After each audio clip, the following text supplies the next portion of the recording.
Bonjour à tous et bienvenue sur le plateau de Décideur TV. Aujourd'hui, nous faisons une émission Focus, un talk sur Comet. Comet, c'est une aventure entrepreneuriale des jeunes gens qui ont créé une entreprise en 2016 et qui aujourd'hui ont déjà parcouru pas mal de chemin. Pour parler de cette belle histoire, j'accueille Mathieu Nicoletti. Bonjour Mathieu. Bonjour Mathieu. Tu es Chief Development Officer au sein de Comet depuis bientôt 4 ans. 4 ans, c'est bientôt ça. 4 ans déjà. Le temps passe vite quand on s'amuse. Ouais. Voilà, Chief Development Officer, donc pour ceux qui nous regardent, tu es en charge de la gestion et l'expansion du parc, donc puisque vous proposez des lieux pour venir travailler différemment. Vous avez d'ailleurs donc aujourd'hui une dizaine de lieux à vous, 10 lieux même. Un peu plus, 13. 13 Nous en parlerons. Dans 3 pays, ça c'est bon par contre. C'est voilà. ça. Donc l'expansion effectivement a été assez rapide. J'imagine qu'elle est ongoing. Peut-être une première question. Aujourd'hui, Comet, c'est combien de personnes voilà, vous êtes combien vous avez sorti vos chiffres il y a pas si longtemps que ça. Vous faites partie des boîtes, des jeunes boîtes qui elles publient. Donc voilà, on en est où côté chiffres? Ouais, alors je vais te donner les quelques chiffres. Effectivement, on a eu un développement rapide et malgré quelques péripéties, le Covid, par exemple, au cours de ces dernières années, au hasard.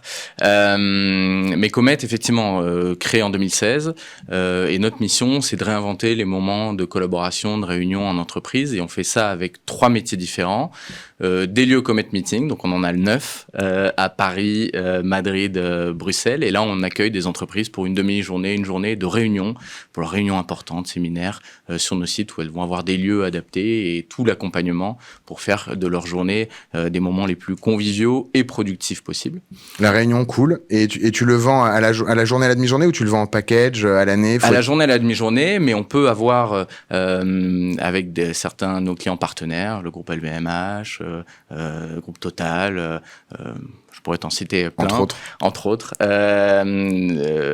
des contrats de partenariat qui reviennent pour, par exemple, leur formation, et que leurs formations se font chez nous, etc. Donc, il y a une récurrence de visite, mais le format, on va dire, de consommation des jeux chez nous, c'est une journée. Okay. Une demi-journée plus rarement, mais en général c'est une journée, et tu arrives, tu as le petit déjeuner, tu as ta salle pour 20, 30, 80 personnes, ton déjeuner, une équipe tech qui t'accompagne pour résoudre tous tes problèmes, tes moments de friction que tu peux avoir sur le branchement du matin, pour que la diffusion en web diffusion, les visioconférences, etc.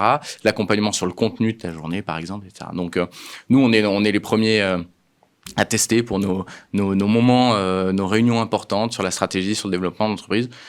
On se fait un Comet, on va chez nous, et c'est très très notable l'impact que ces journées, avec le bon lieu, avec le bon accompagnement, peuvent avoir sur l'efficacité d'un groupe et sur l'intelligence collective qui peut émaner d'un groupe qui réfléchit à plusieurs.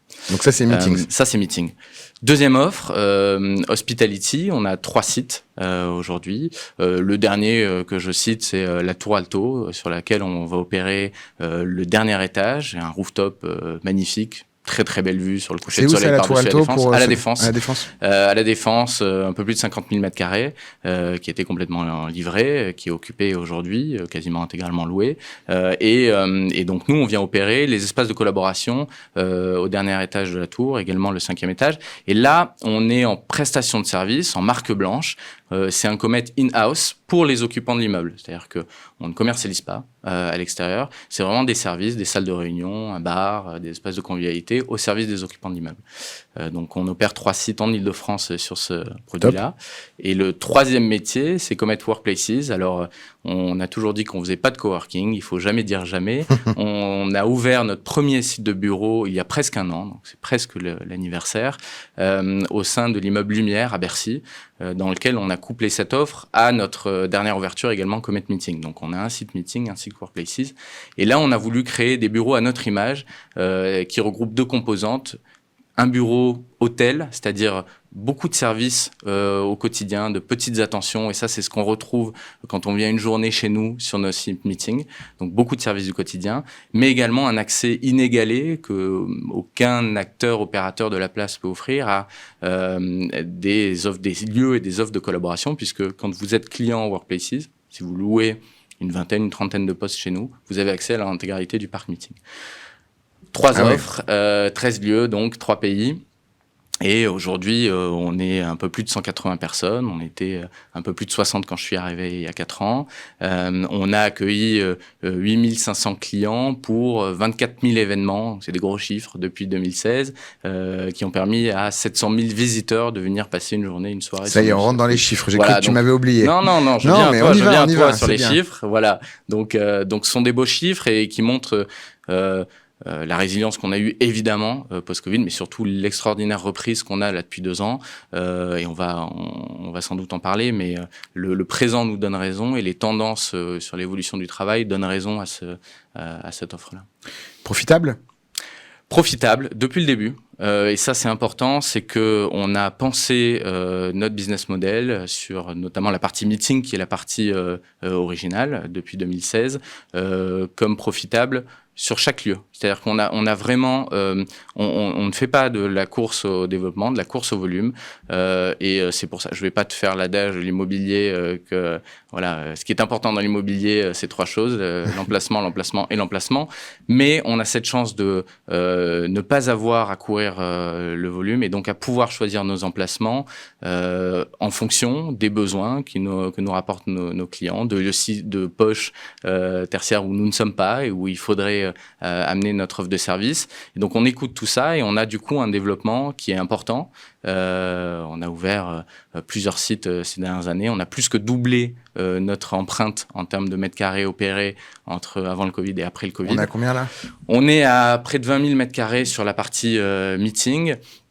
Et on opère en fait des services dans les 3 immeubles que je n'ai pas cités, mais la Tour Alto, l'immeuble Landscape et l'immeuble Access Society. Voilà, je les cite sur la partie hospitality. Ça représente plus de 100 000 mètres carrés de bureaux sur lesquels on opère les services de collaboration hospitality et de convivialité.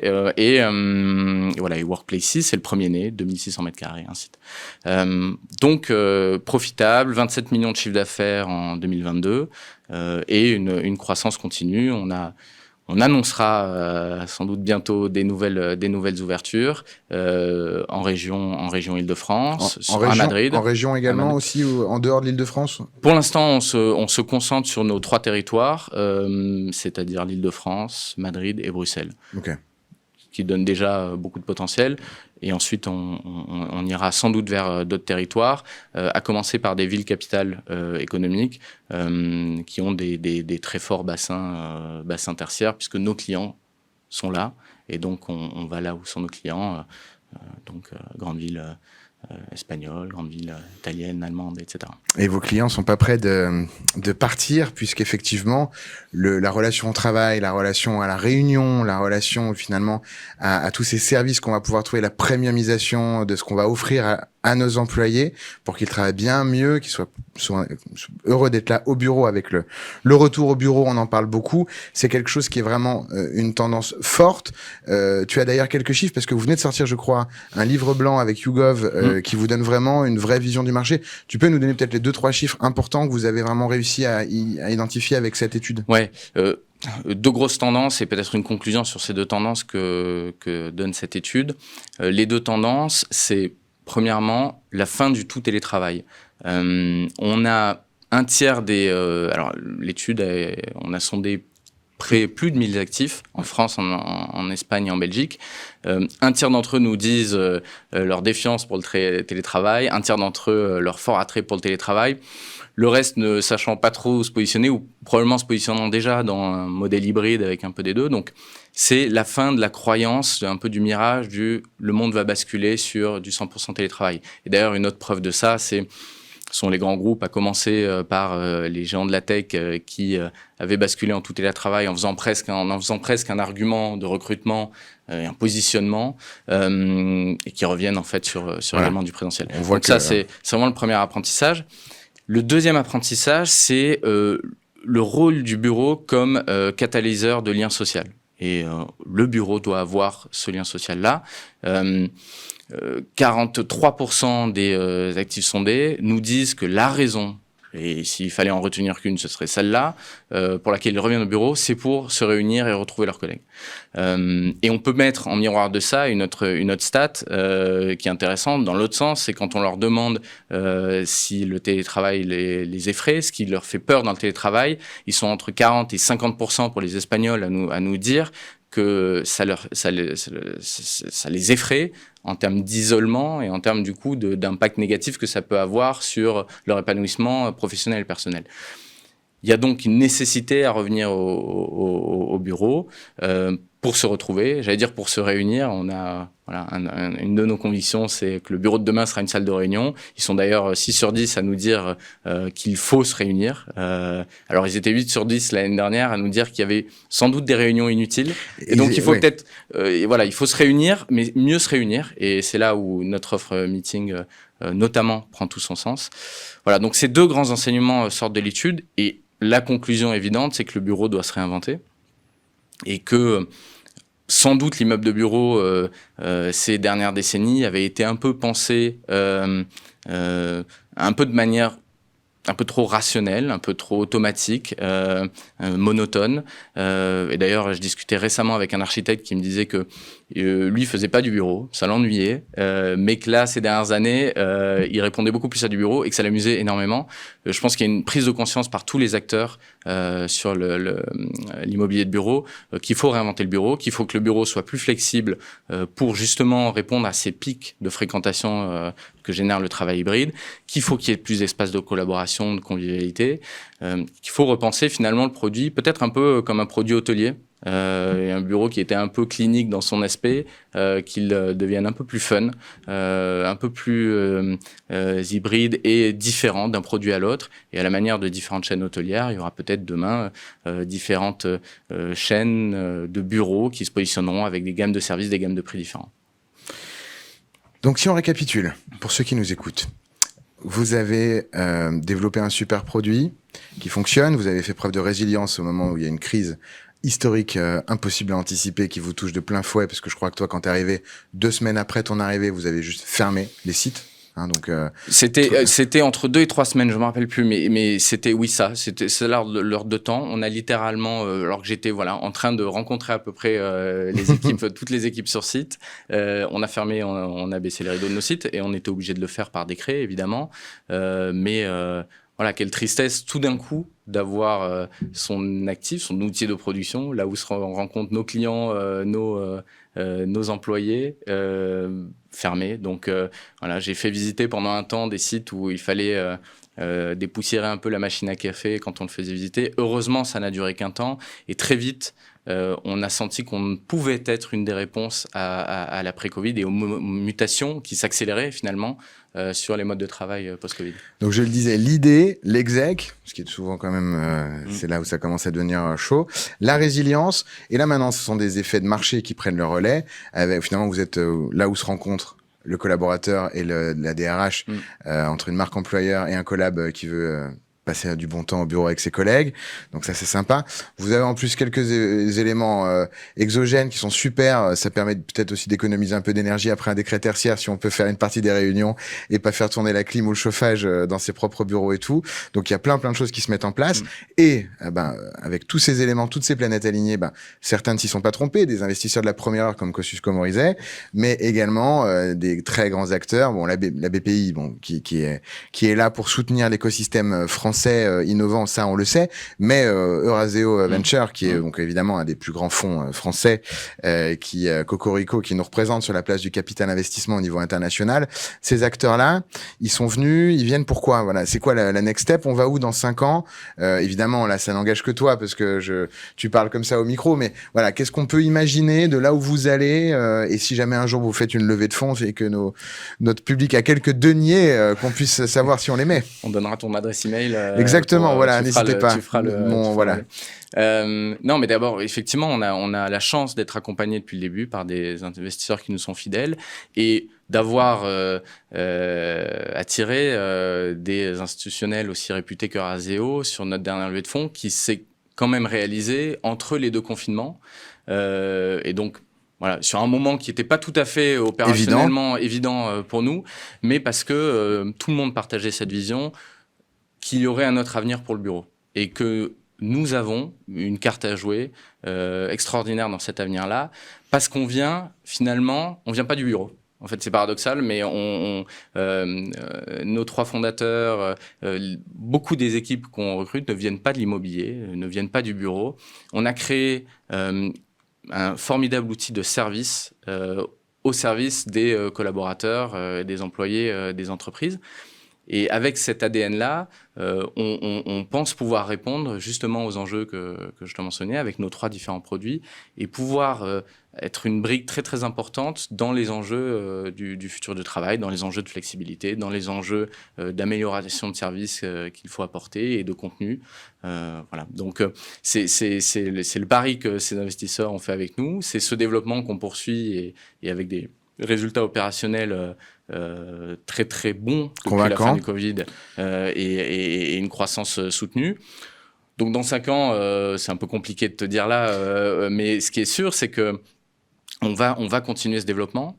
On va continuer ce développement en termes de nouveaux actifs, donc dans les 3 géographies que tu connais, mais également dans des nouvelles géographies. Je ne peux pas faire de grandes annonces là, malheureusement.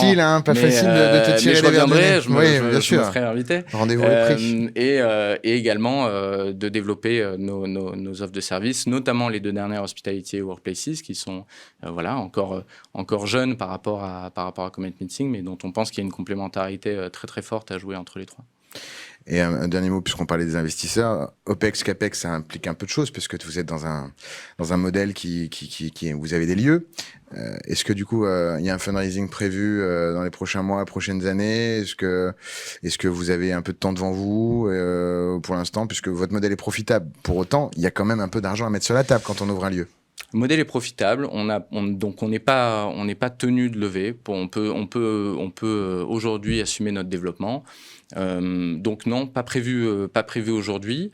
Il y aura peut-être des choix stratégiques qui feront que on a envie d'accélérer tel ou tel aspect. Mais aujourd'hui, on continue ce développement sur un équilibre rentabilité-croissance qui nous est cher et qui nous permettra, on pense, de ne pas faire d'erreur. J'allais dire de passer d'autres Covid, non, parce qu'on ne souhaite pas d'autres Covid, mais voilà, on est passé à travers cette tempête-là et on a les reins solides pour avancer. Oui, en effet, on ne sait jamais. Dans les prochains mois, les prochains trimestres, il y aura peut-être une opportunité, effectivement, avec un parc ou 2 à récupérer issus du coworking. Nous ne le souhaitons pas, évidemment, mais c'est pas impossible. En tout cas, merci infiniment, Mathieu, d'avoir été avec nous aujourd'hui. Merci à toi. On vous souhaite tout le succès possible. J'ai moi-même été dans plusieurs des Comet Meetings. Je vous les recommande vivement. On est dans des lieux toujours très sympas et comme il y en a dans tout Paris, il y en a certainement un pas très loin de vos bureaux. Décideur TV, c'est tout pour aujourd'hui. Merci d'avoir écouté ce Décideur Talk. Je vous souhaite une excellente journée et vous dis à très bientôt.